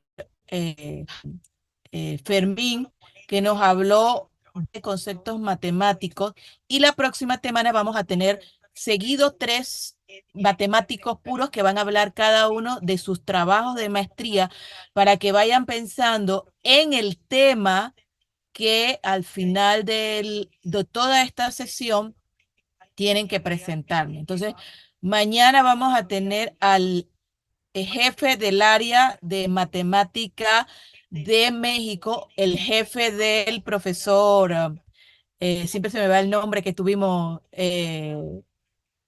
ay, ¿cómo se llamaba su profesor que tuvieron la semana antes de nosotros? Se me va siempre. Roberto Ávila, ¿no era? Mañana Ricardo tenemos Cruz, a el de Roberto. México. Ah, ok. Ajá. Es Roberto Ávila. Ajá, ese es el jefe, pero el profesor que tuvieron era Ricardo. Ricardo. Al profesor Ricardo. Ricardo, ajá. Mañana vamos a tener al jefe de Ricardo, que es el que coordina todo el tema de bueno, ellos tienen matemática y física juntos. En México es muy común matemática y física juntos y mañana nos va a platicar sobre el trabajo de modelización matemática que ha hecho desde la perspectiva de teoría de números y también nos va a invitar si alguno está interesado en algún tema a trabajar con cualquiera de los matemáticos que están en el área del centro del CIMA. Pero, Y, ajá. pero entonces mañana sería virtual o presencial allí. Presencial. Yo mañana voy allá y nos conectamos todos, porque sé que ustedes van a estar mañana ahí, que era lo que estaba haciendo la consulta por ahí, de que si van a estar presencial mañana. Yo mañana llevo la computadora y platicamos respecto a eso y luego queda la actividad que había dejado en la última clase, que ustedes hicieron la presentación, pero no me hicieron la parte escrita. Y luego vamos, sí, después de las sesiones que vienen de varios temas, tienen que ir desarrollando a qué temas se van a ir, porque la siguiente curso de metodología matemática sí ya tenemos que aterrizar en ir desarrollando su trabajo de tesis de maestría y con el coasesor de Ahí sí me gustaría preguntarle al profesor Eddy, al coordinador, si hay alguna lista de línea de investigación o podemos tomar temas así. No, mira, ahí mira, nosotros en la programación de la maestría, Lenín, nosotros hicimos porque existe en el área de matemática pura, existen varias líneas de investigación, pero hicimos también algunos temas que nosotros podíamos sugerir para que ustedes pudieran trabajar esas líneas de investigación. O sea, si realizan el programa, al final, antes de llegar los currículos de los docentes, creo que yo puse las líneas de investigación para que ustedes puedan de repente, y algunos temas sugeridos, para que ustedes de repente pudieran tener un poquito más de viabilidad, si no tenían, por ejemplo, claro cuáles serían las cosas que querían estudiar. Okay, gracias. Nada más habría que consultar con el profesor sobre esos temas sugeridos para ver si entonces... Exactamente. Y por ejemplo, y claro, cuando ustedes le pregunten a los profesores, sobre todo los extranjeros, la línea que usted quiere tiene que ser bastante específico y trate de que, por ejemplo, no lo vayan a meter a ustedes en, digamos, en una cuestión que va a ser muy a largo plazo. Creo que la profesora Luisa fue muy acertada al invitar al profesor de México, creo que el Politécnico, donde le habló de que uno tiene que ver cuál es el alcance. Recuerden que ustedes quieren terminar su programa de maestría a un tiempo adecuado y posteriormente, cuando ya usted tenga cierta estatus dentro de una universidad, usted podría dedicarse de lleno a un tema específico. Así que hay que ser un poquito, digamos, no tan ambicioso, sino que muy puntual para los temas de maestría, ¿sí? Los temas para que ustedes le sugieran al profesor. Porque si no, entonces se van a embarcar en algo que se le va a extender o se va a complicar y pueden entonces perder mucho tiempo en eso. ¿Sí? Ahí yo le doy una sugerencia, ¿no? Lo ideal sería que ustedes terminando materias estuvieran terminando el tema de investigación. Claro. Eso es lo ideal. O unos 2 o 3 meses más. Pero sí, por eso es que está metodología de la investigación dentro de el desarrollo de toda la maestría. Porque en esta fase es que yo debo, está planteado en la organización que debo plantear todas las temáticas que ustedes pueden seleccionar. Por eso he invitado a diferentes profesores para que presenten las líneas que pueden tender ustedes a llevar. Ahora, Profesora, ese ajá, planteamiento se tiene que presentar antes que termine el curso, porque ya tan yo, siquiera ajá, ajá, la idea o el tema que quieras presentar, para cuando yo regreso en el segundo, ya irte aterrizando tu tema. ok, eso es lo que necesito saber. Gracias. No, no Otra vas a cosa, quería acotar esto, una de las cosas, o sea, aparte de lo que sean prudentes en esa parte de escoger y extender qué tema, me gustaría que se enfocaran también pensando en una tendencia que tenemos nosotros, o una debilidad que tenemos nosotros en el área de matemática pura, por ejemplo, de algunas materias. ¿Me explico? O sea, ¿qué quiero decir con esto? Que, por ejemplo, necesitamos gente que trabaje la topología, necesito gente que trabaje geometría diferencial, teoría de números. Hay relevos generacionales que nosotros necesitamos para el departamento. Dentro del objetivo que se tiene en este tipo de maestría es precisamente darle abasto a un relevo generacional dentro del departamento.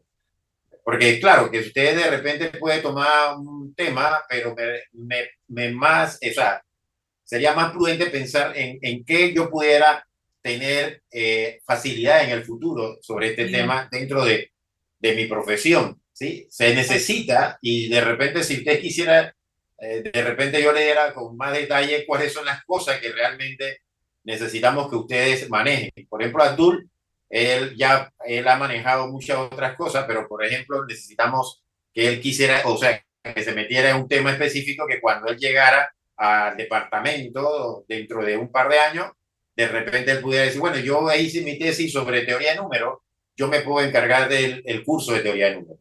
Yo hice mi tesis sobre geometría diferencial, yo puedo hacer el curso de geometría diferencial. Sí, ya sabemos que hay cursos, por ejemplo, elementales como ecuaciones diferenciales, como, bueno, hay otras cosas de ecuaciones diferenciales que también se podrían hacer, se podía trabajar cálculo, son cursos que de repente ya son bastante, digamos, duchos, pero se necesita, por ejemplo, que usted tenga los niveles para que pudieran dar, por ejemplo, los cursos que pudieran darse en cuarto año, teoría de número, geometría diferencial, ecuación, digamos, cuáles son los otros cursos, análisis, estructura algebraica, sobre todo ahora que vamos a tener una baja en el aspecto de que el profesor Vallarino prácticamente se está retirando el otro año.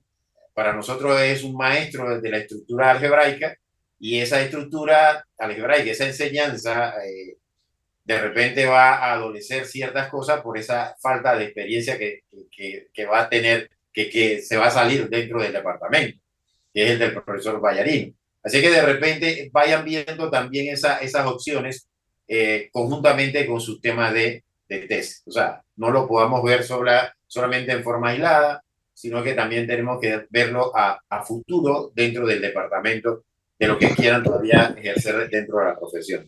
Exacto. Y De siendo, hecho, de perdón, hecho, una de las razones que yo me incliné por esta maestría es que el país también, ¿no? Adolece de matemáticos puros, como se dice así, pues, o sea, como Exacto.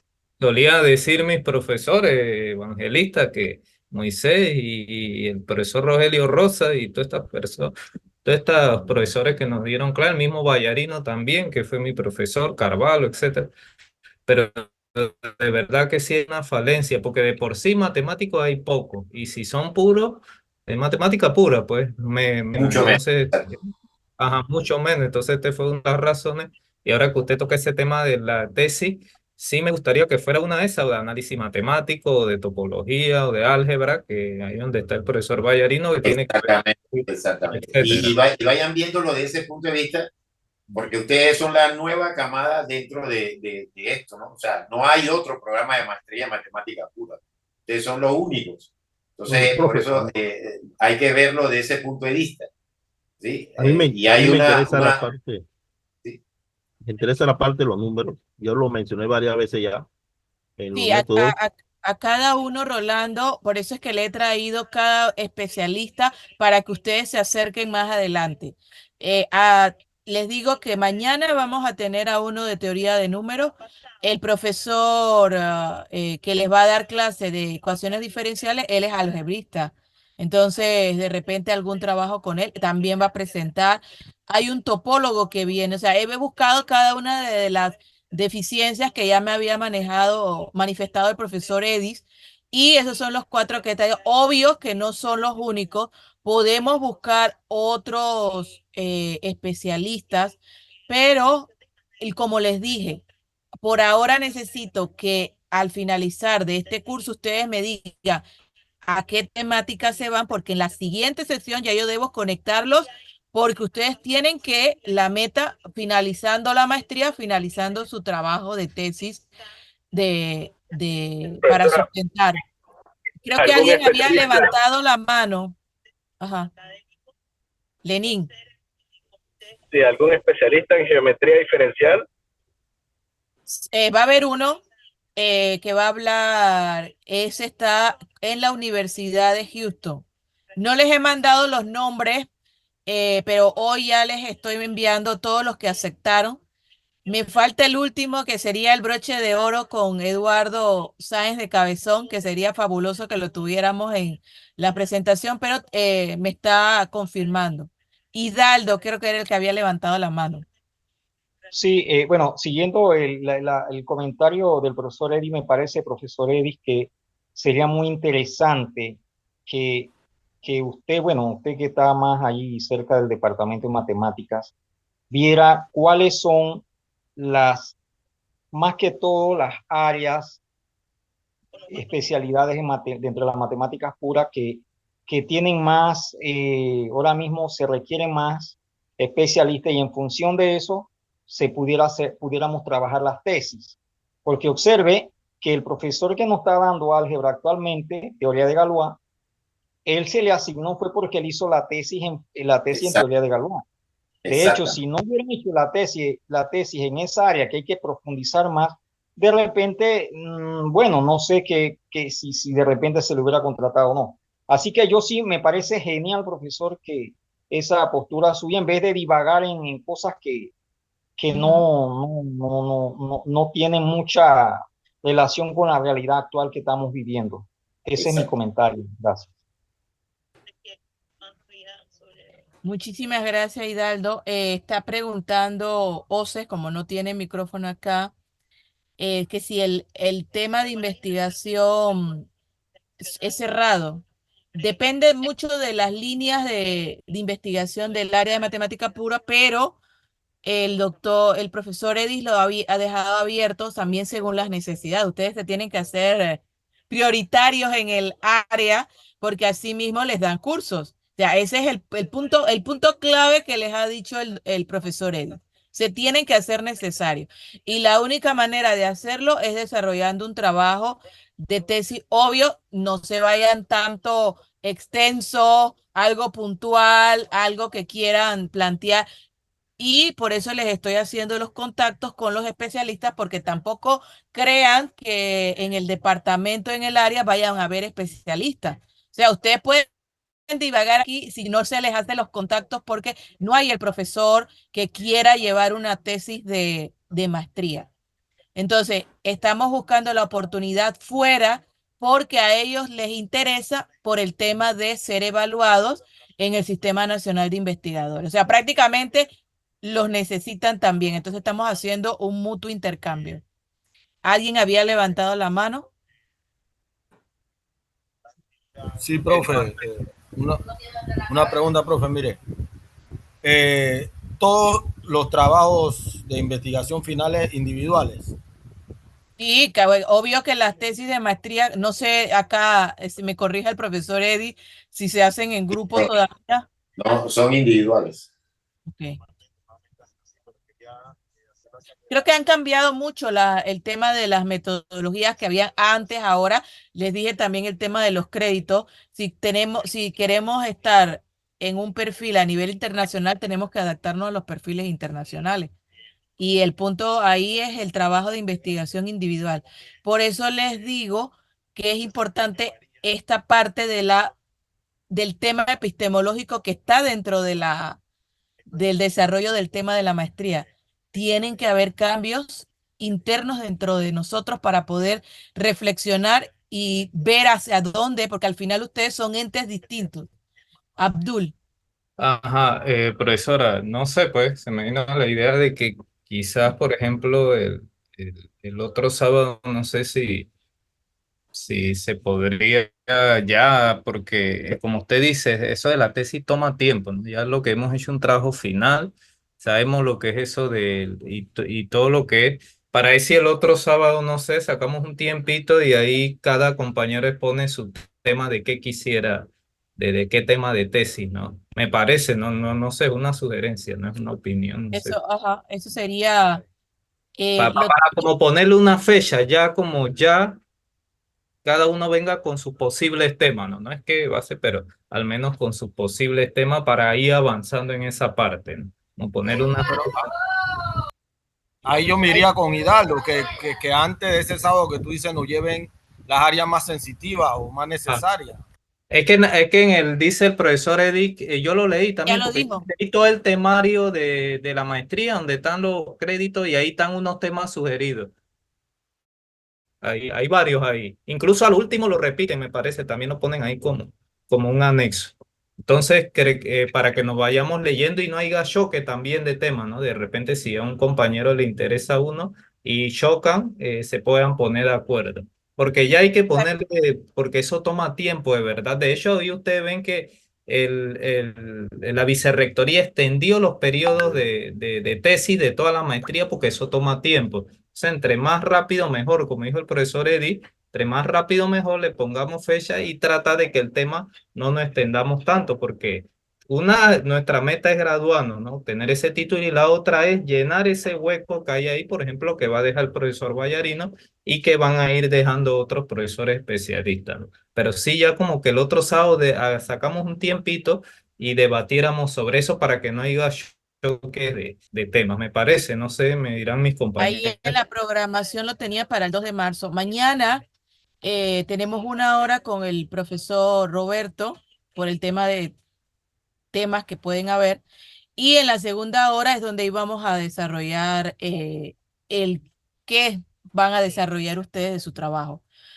No se crean, ya lo he discutido con el profesor Edis, hemos estado planificando bastante el tema del desarrollo del curso de metodología de la investigación y es importante eso. Por eso es que le he planteado diferentes perspectivas y sé que después del punto del doctor Vicente iban entonces ya, y que ese es el surgimiento de ustedes. La reflexión que hicieron durante todas las dos presentaciones ya tienen que ir cuestionándose sobre qué trabajo van a hacer, porque al final estamos en un curso de metodología de la investigación, pero solamente es una introducción. El fuerte va a ser en el siguiente, que nos corresponde que al final de año, Y al final, creo ustedes que son el sería el último curso, segundo. sistema de... Ajá, entonces ya en el último curso ya ustedes deben haber El último curso empezado de ustedes es Metodología de Investigación 3, del 19 de febrero al 12 de abril del 2025. Ujú. En esa fecha ya ustedes deben tener ya el protocolo aprobado, porque en el segundo ustedes ya deben estar presentando un protocolo y que lo acepte el área. Y luego empezar a desarrollarlo para que en el tercer curso ya ustedes estén desarrollando junto con sus temas, que es prácticamente el detalle de metodología de la investigación. Sí, No sé. eso es todo un proceso, porque cuando uno, lo que dice la profesora es verdad, el anteproyecto hay que sustentarlo también para entonces empezar lo que es el proyecto. Y eso es Ujú. bastante, a veces un poco tedioso, ¿no? Pero y toma tiempo, pero hay que hacerlo. Gracias, profesor. Si tienen que hacer un protocolo de trabajo, que también debemos buscar la plantilla del protocolo, pero por ahora, como les dije, es un introductorio.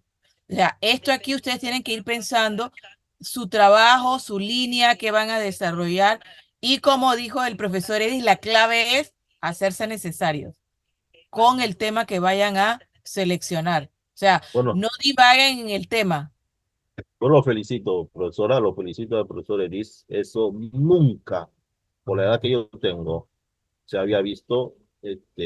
Lo felicito. Que Dios lo siga guiando a ustedes porque hay muchos estudiantes, muchos compañeros deseosos en el momento, en la época que están realizando estos estudios, pues esperan encontrarse con profesionales como ustedes que están brindando este gran apoyo que sé que nace de un corazón real. Que Dios lo guarde a ustedes con respecto a eso. Muchas gracias. Gracias. Así que bueno, no sé si hay alguna otra consulta respecto a la organización del trabajo. Entonces vamos a continuar con el proceso. Ya el tema de epistemología finalizó, que era el punto clave, porque tienen que generar nuevo conocimiento, pero ese nuevo conocimiento se genera de la reflexión del que tengo. Es bastante difícil, les digo, bueno, el profesor Edis me ha acompañado con el doctor Vicens y nos ha hecho reflexionar mucho. La verdad es una experiencia totalmente diferente. Yo les recomendaría también visitar, por eso les dije, es importante a veces ir a un cambio porque a veces uno mantiene cierta idea y cree que esa es la idea, pero hay otras y esas son las perspectivas que uno necesita para modificar esas nuevas ideas, que a lo mejor tú tienes la idea, pero no la puedes presentar. Nos vemos entonces el día de mañana para la primera hora con el doctor Roberto, porque él nos va a dar varios especialistas, varias líneas que pueden ustedes presentar. Obvio, es el jefe del área académica y estamos viendo también un convenio que está con el Estado de Hidalgo, la Universidad del Estado de Hidalgo. Y la otra hora es el trabajo que ya vamos a ir aterrizando, que tienen que presentar al finalizar. Entonces, muchísimas gracias el día de hoy. A ver, aquí hay dos comentarios. Explique lo del asesor. El asesor de tesis, como les dije, es importante, uno, que busquen ustedes el tema. Yo les estoy dando todas las perspectivas que hay, pero ustedes son el que van a hacer el trabajo, no somos nosotros. Entonces usted tiene que buscar un tema, uno que le guste, uno que vaya a desarrollar. Nosotros simplemente lo vamos a asesorar y a buscar a lo mejor un posible asesor de tesis porque a lo mejor sea difícil buscarlo en el área. No es que es imposible. Usted puede, si usted tiene alguno en el área de matemática pura que quiera, que ya dice, yo te voy a asesorar, fabuloso. Pero si usted desea a alguien fuera del área, otra perspectiva, ese es el contacto que le estamos haciendo. El tema del protocolo de tesis, al final, recuerden que les hablé que al final del año siempre hay unos fondos para estudiantes de investigación que son de $5,000. Sería fabuloso si ustedes tuvieran un asesor internacional porque así pudieran hacer una estancia con esos $5,000 o lo trajera, una de las dos. Son diferentes oportunidades.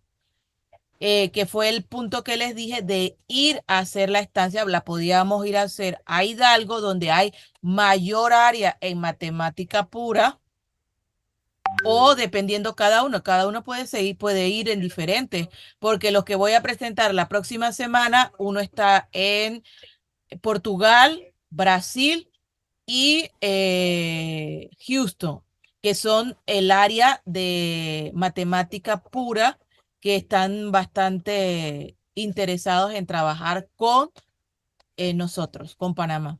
Así que si tienen ya un asesor, mucho mejor, pero si no lo tienen, nosotros también vamos a tratar de buscarle que les asesoren. ¿Quedó claro ese punto? Sí, profesor. Bien, entonces nos vemos el día de mañana. De 1 de la tarde comenzaríamos con el doctor Roberto y luego entonces ya nos quedamos trabajando las posibilidades que hay, los trabajos que sí me tienen que presentar. Y bueno, no les he mencionado la oportunidad también que hay con Italia, porque viene el grupo de italianos, que eso sí vienen para el tema y lo vamos a tener solo para nosotros, que ese es el otro punto de matemática que que tenemos. Así que bueno, nos vemos el día de mañana. Hasta luego. Luisa, lo de los italianos, ¿cuándo es? Lo de los italianos es el 28, es la semana del 26 al 27, que también les dije a ellos, ya estoy haciendo la nota que me dijeron para el Ministerio de Educación para que participen, porque sería parte del... ¿Pero eso lo vamos a hacer virtual o presencial? Virtual, pero el 28 las 4 horas son presenciales porque la idea es tener el contacto con el embajador, porque lo tengo ya solo para nosotros, y con la gestora de proyectos de Trieste. Esa invitación presencial sí me gustaría ir contigo. Ajá, ¿sí? ajá. No, de que tienes que ir, tienes que ir. Sí, lo estoy organizando solo para ustedes. Okay. Entonces, esa invitación estoy haciendo, que me dijeron que para el Ministerio de Educación se la estamos dirigiendo a la ministra. Sí, profesora, es necesario. Ajá, hoy me la iban a dar, pero hoy están haciendo fumigación en la vicerrectoría, así que pero la tengo la próxima semana. Cuando la tenga, se las envío inmediatamente para que puedan participar del 26 al 27, del 26 al 1 de marzo.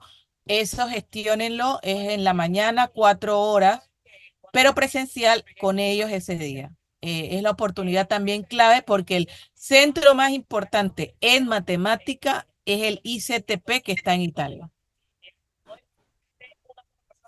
Bueno, entonces nos vemos. Hasta luego. Hasta luego. Hasta luego, profesor. Hasta luego.